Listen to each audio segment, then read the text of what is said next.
Hey there, Twisted Sage here. Been a minute. Cancer season rules my 12th house, so the 12th can kind of be a bit of a hermit energy. I found it odd that paradoxically,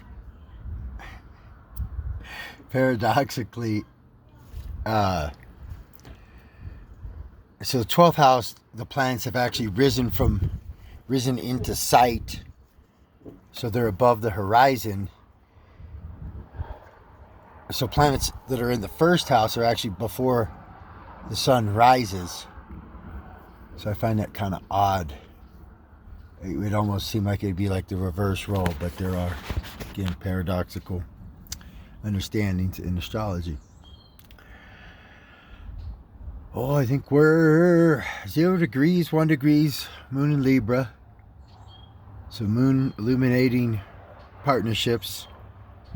The sun is 14 degrees Cancer.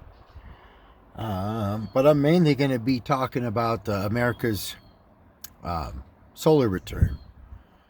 So the solar return chart, America's birthday, obviously July 4th, 1776. So that's after we won the war against the British. And so basically they give the birthday moment of the signing of the Declaration of Independence, which happened to be on July 4, 1776 in Philadelphia, Pennsylvania. On average, people go with the 4:50 p.m.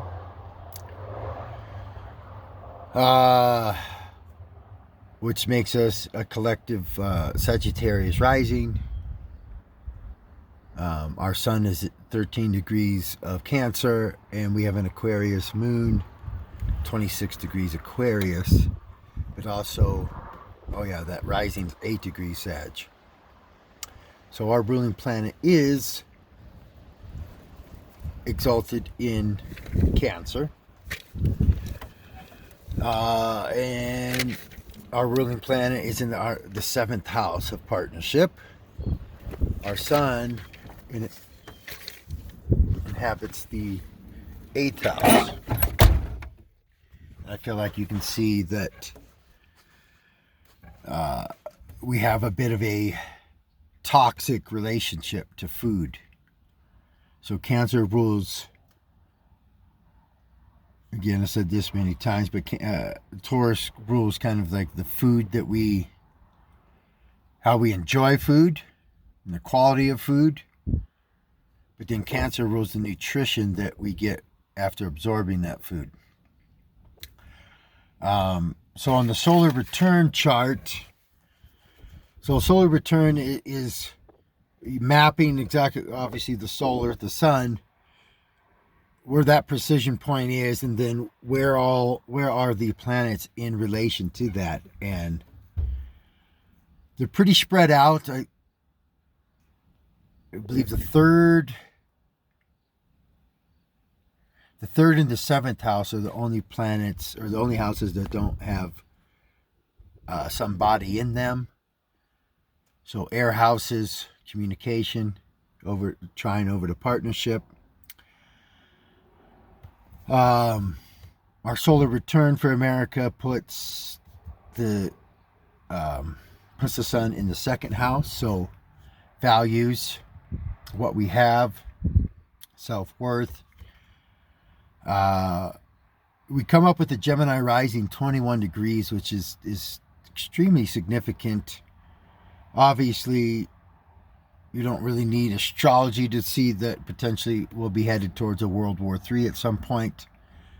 But 21 degrees Gemini exactly puts our Mars on the horizon.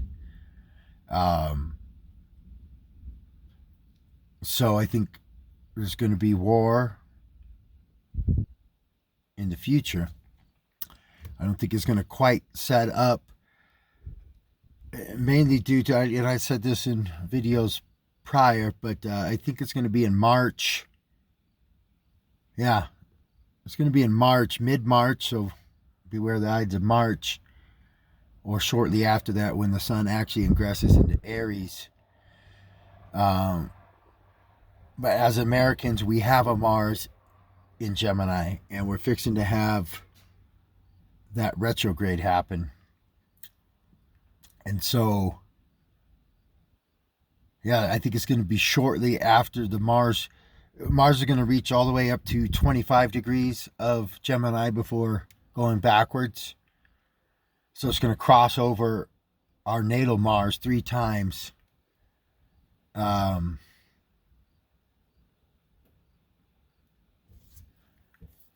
So I think the exactness of it hitting that our Mars, I think, will happen in February. But we're the middle of March, it'll be at 24 degrees, so not quite back out of the shadow period, like 1 degree off. And I think that's when we'll start to see us actively. So, in a certain sense, Mars and Gemini is always contemplating war. So Mercury being the ruler of this solar return energy, definitely powerful point. There's a big sextile between Mars and Mercury, 0 degrees Cancer, Mercury to 0 degrees Mars and Taurus. So there's going to be this slow build up, and then it's probably going to get crazy around August 1st. Big conjunction that hasn't happened for some 2,300 years. I think I was watching Astrolata, and that would have been like around the time of Alexander the Great. So yeah, it's going to be Mars, North Node, and Uranus all at 18 degrees. Obviously going to bring our future some shocking developments, because you can't quite pinpoint whatever Uranus is going to do. Collectively, we're definitely going to be aggressive.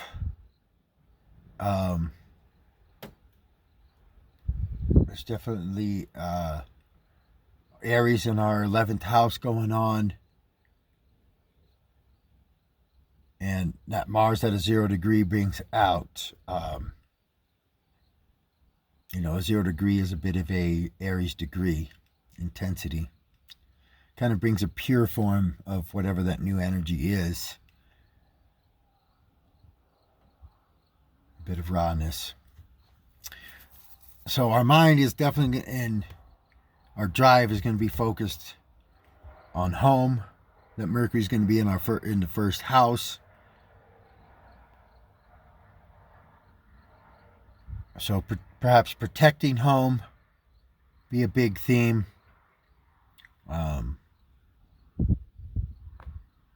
Definitely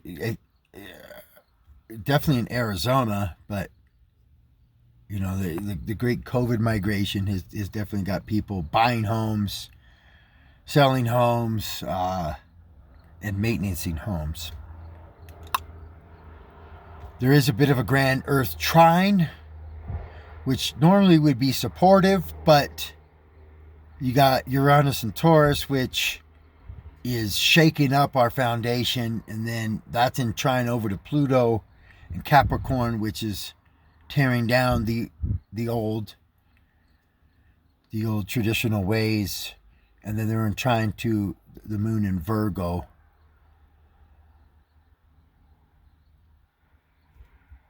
So, and these are those two are in sextile to Neptune, so perhaps we're able to ground some of this fantasy energy. But, of course, the Neptune is still bringing illusion and delusion. And the North Node and Uranus are in the 12th house for this return. So we're kind of along for the ride.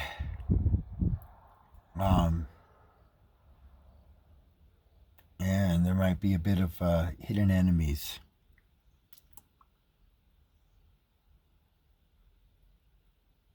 And Saturn's right on our natal moon. So we definitely, our collective emotions as Americans are imprisoned.